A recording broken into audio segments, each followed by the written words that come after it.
Everything is paunti-unti na siyang nagiging normal. Much better, much better. I am Troy Bolder E. Valeria. Last April 5, when I overrotate my neck, I had a severe dizziness and always having acid reflux. Then, always nag-i-spasm yung aking neck. It is very difficult because when I sleep, it is very hard. When I woke up, it is always very tight, my neck. There always numbness here, always. There is always pain at my neck.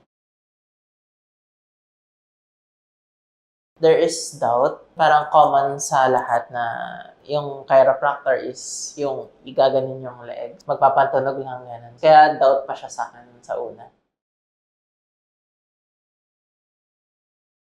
Less anxious and I can sleep better. Everything is paunti-unti na siyang nagiging normal. Much better, much better. Parang di tulad siya dati na mahirap. Ngayon, mas okay na siya. Mas nakakatulog na ng mahimbing.